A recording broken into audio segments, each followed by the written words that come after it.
So I'm going to turn this on, and I'm going to stand mostly here so that I can you hear me in the back? How about now?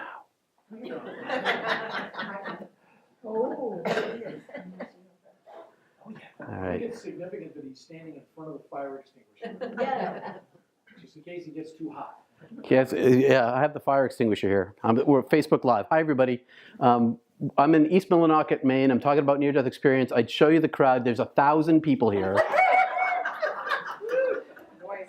But they're not going to appear on camera because I told them that they wouldn't. So anyway, thanks for coming out tonight. I appreciate it very much. And how many people here have read the book so I know where to start? 1, 2, 3, 4, 5. Okay. I'll tell you a little bit about what happened. I'll tell you more about what happened when I was dead, and some about what happens after, what it's like to be a near-death experiencer. And I'll ask one more question. Anybody else here a near-death experiencer? Ta-da, there's always one in the crowd. So nod your head or say something if you're not shy. You're not shy. No, I'm not sure. As we go along, because there's a lot of commonality in the near-death community. And I'll begin by saying that we're more like a tribe of aliens living among you. And here's why. So in 1980, I was an exchange student to Montana State University in Bozeman, Montana from UMass Amherst. Had an opportunity. I was an outdoors person, National Ski Patrol. I'd been a Boy Scout. I'd been an Explorer Scout. I'd been a Boy Scout leader. Very woodsy, mountaineering, backpacking, downhill skiing, cross-country skiing, an outdoor guy. So I had this opportunity to go backcountry skiing and ice climbing in Western Canada, north of Banff in the Banff National Park. And so a fella I didn't know well, but who we checked each other's credentials, can I live in the wilderness with this guy or not? And he had a bunch of skills, I had a bunch of skills together. We had a great 7 days or so, I don't remember the number, snow caving. We skied out into the backcountry, way out into the wilderness, lived in snow caves, lived in a cabin, skied back out, had a fantastic trip. And then we're doing 1 day of ice climbing. I'd been a rock climber, I'd been a mountaineer, but I'd never gone ice climbing. And Tim was a lead climber, a certified lead climber. We went to a world famous climb, and I made an equipment choice that was poor. And I was 20 years old, and I bravadoed my way into convincing everybody that I could do it with the wrong equipment. Short one piece, which slowed our climb down. I'm not going to tell you the whole story because it's in the book. But it slowed our climb down to the point where I ended up at sunset in March in Western Canada, like way north. The sun went down, we were at the top of the climb, we were supposed to be at the bottom of the climb. All the other groups that had been climbing that day were leaving, and hypothermia set in like that. The sun went down, started getting violent shivers, clattering jaw, frostbite set in. By the end of the night, I had my feet were frozen blocks of ice. My hands were not movable. I had frostbite on every extremity sticking out. Didn't lose any digits, so that's a blessing. I'm going to skip the whole ice climbing thing and get to the near-death thing. So I died of hypothermia. I froze to death. I'd been on like I said, I'd been on the National Ski Patrol for a long time, and I was still on the patrol at that point in Bridger Bowl in Bozeman, Montana, and it had been 50 below a lot at that mountain, and so I was pulling people off. All the patrol were pulling people off the mountain with frostbite and hypothermia a lot. It's just what you did. Oh, you're shivering? Let's get you inside. Not advanced, just basic. So we went through the stages of hypothermia, which we watched. And on the last rappel, so 1 rappel down, 2 rappels down, we're at the top of the 3rd rappel. We're about 100 feet up, 150 feet up. It's a couple hours, 3 hours before dawn. We're stuck on the mountain. There are iron pins with clips and a webbing piece that clipped to my harness. And my partner, Tim, was over here. And I was on a ledge. And the rope I had the rope. I tied off the end to my harness. I dropped the other end of the line to pull it through, and it was up around the corner in a crag that was in the shadow. The moon was up at this point, and the rope jammed on the first pull. And at this point, I advanced to the stage of warmth, and I was just hot, and I unzipped my coat, even though Tim said don't, but you know, I knew I was stuck. I came to the conclusion pretty quickly that we were not going to get out of it now. We pushed all night long, trying to survive, and we just weren't gonna. And so I began to pray, and I looked up at the beautiful sky, and because it was 10 million stars in the sky, and the moon was up. We could see in color, you know, that faded color that you can see. And so, but I was figuring that was it, and I gave up. Meanwhile, I keep pulling the rope, trying to pull it out, and I began to fall asleep. I'd fall asleep, I'd fall, I'd smack into the mountain, I'd wake up, I'd pull myself back up, and I'd pull in the rope. I don't know how many times I did that. But I remember pulling myself up this one time. Now, I'm completely only in my own head. I wasn't paying attention to Tim or anything but the rope and me, because I knew where I was. I was dying. And I pulled myself back up, and I stood there, and suddenly my peripheral vision got black like the end of an old movie, the fade to black. And I watched the black come rushing in on me like this, and I swung my head, trying to figure out what the heck was going on, because my visual perception was narrowing down to a tube, and then it just went black. And I felt myself fall, and I didn't feel myself hit the rock. I didn't feel myself hit the rock, and I knew that I hadn't fallen asleep when I fell, because I fell asleep so many other times as I was yanking on the rope. This time I was conscious as I fell, and I didn't hit the rock. And I thought, what is this? Why am I still awake? How come I can't open my eyes? Why can't I move? And my whole interior vision became one large blackness, but that blackness became an onrushing, completely filling all that I could see, an onrushing entity, consciousness, intelligence, that rushed toward me from an infinite distance away and was on me like that and communicated to me directly without language, I'm taking you. And I said, no, you're not. And I tried to protect myself from this. I wasn't afraid so much as determined. And it just took me like I was nothing. And the next thing I knew, I was in what I describe as the greater darkness that's illuminated. I had no physical body. There was nothing physical anywhere. I could see infinitely in every direction all at once.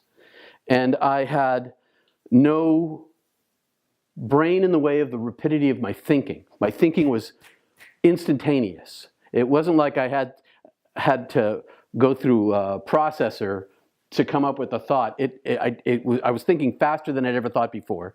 I was seeing in every direction at once. I had no physical form. I was not afraid.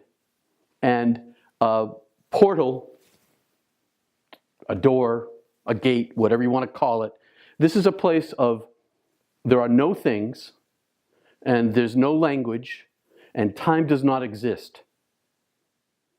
So there's no measurement of up or down, forward or back. There's no future or past. There's only eternal now.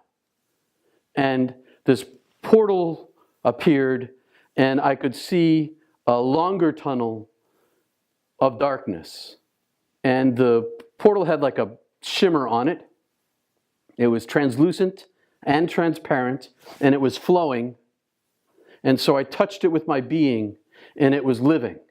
And the life force energy came into me, and I heard my name called. But it wasn't Peter. It was the sound of, without language, of the name that I was given when my soul was created, eons ago. And I saw the long length tail of my soul. I knew that I was everlasting. I knew that I was beloved. I knew that I was in the presence of God who I could not see, although I could see everything, but there was nothing to see. I could see in every direction, as if I was one eye or 10,000 eyes. And this voice had no sound and communicated to me telepathically without language. And in the moment that my name was called, I knew that I was in the presence of God. I knew that I was created. I knew that I was known, and there was nothing about me that was not known. And I went through, and I tell it in a sequence of events, but there's timelessness. And I use language to describe it, but there's no language that can describe it. And so I've compressed this whole thing down into some type of concept to present it, because I've been compelled to talk about it. I'll come to that in a few minutes. So when I knew that I was known, I went through a life review.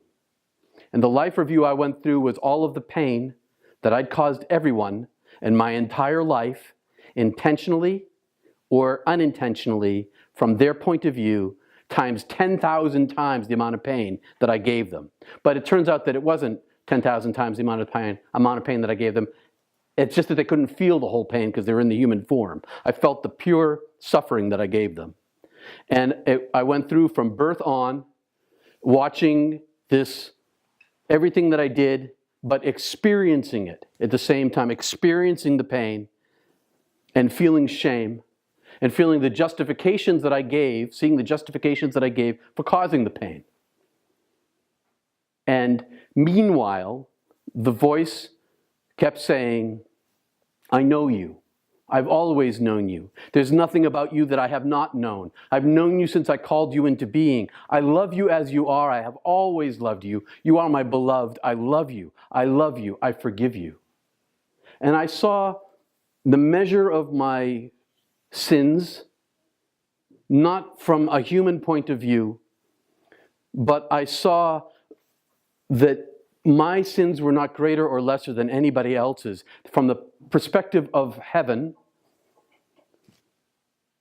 all were equally broken.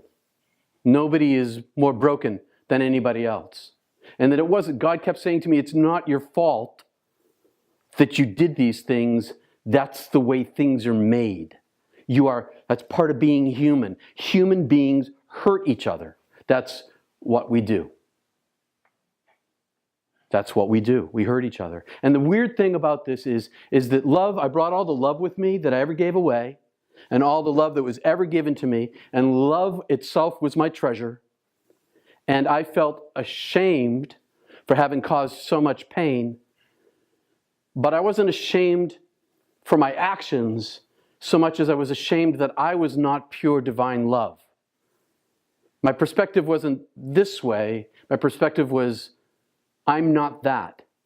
This is the ultimate perfection, and I am less than ultimate perfection, and that's why I felt shame. Because love was so immense and powerful that I was nothing in comparison. And then I was forgiven, and I was infilled with these things that we keep separate here: love, beauty, joy, truth, knowledge, understanding, compassion, all these things that we break apart and name over here and over here and over here, truth. But they were all one thing, and I was infilled with this, and it was paradise, bliss, heaven. I can't describe to you. The greatest amount of love you've ever felt in your life is a drop compared to this. You have never felt it like you will, and everybody will. And so I was infilled to overflowing with this great beauty and love, and I said, am I dead? And the voice said, yes, you're dead. Come on home. And I said, well, I can't right now. Why? Because my parents were suffering because my sister had vanished, and my mom suffered greatly as a result, and I couldn't take another child from them. And I was swept over in the instant to a perspective of all of earth. And I saw all of earth, and I saw every single human being on earth all at once. And everyone was in a veil. like a shroud. And the voice said, in the way that I love you now know that I have always loved you. And the love is a septillion times greater than anything you've ever felt, than anything I've ever felt since. In the way I love you now, you know I have always loved you. And because of my love, as Julian Norwich also wrote, which I found out when I was reading later on, all is well, all has been well, all will be well because of my love for everyone. Everyone. And I could see my parents' faces in particular, and I could see the depth of their suffering, and I said, I still can't go. And God said, why? And I said, oh, I'm in a theater company and I'm going on tour, and I know. It was about loyalty. It was about loyalty and trust. And God wanted me to stay, and I said, well, you know, do I have to stay? And God said, no, you don't have to stay. I said, well, if I go back, can I come back here? And God said, yes, you can come back here. And I said, well, then I choose to live my life. And God said, you won't live your life. And the next thing I knew, I was being crushed like I was this super large being shoved down into this little tiny thing, this body. And it was painful. And I was aware of being stuffed in. And as I was floating into consciousness in this body, I was disoriented. I didn't understand how this thing worked. I didn't know speech or hearing or sound or senses. And it took me a while to kind of fit back in, and my partner was screaming at me. And as I began to understand language again, he was saying, you're not dead. You were dead. I thought you were dead. If you die, I die. And he pulled me up. And after some period of time, I got reoriented.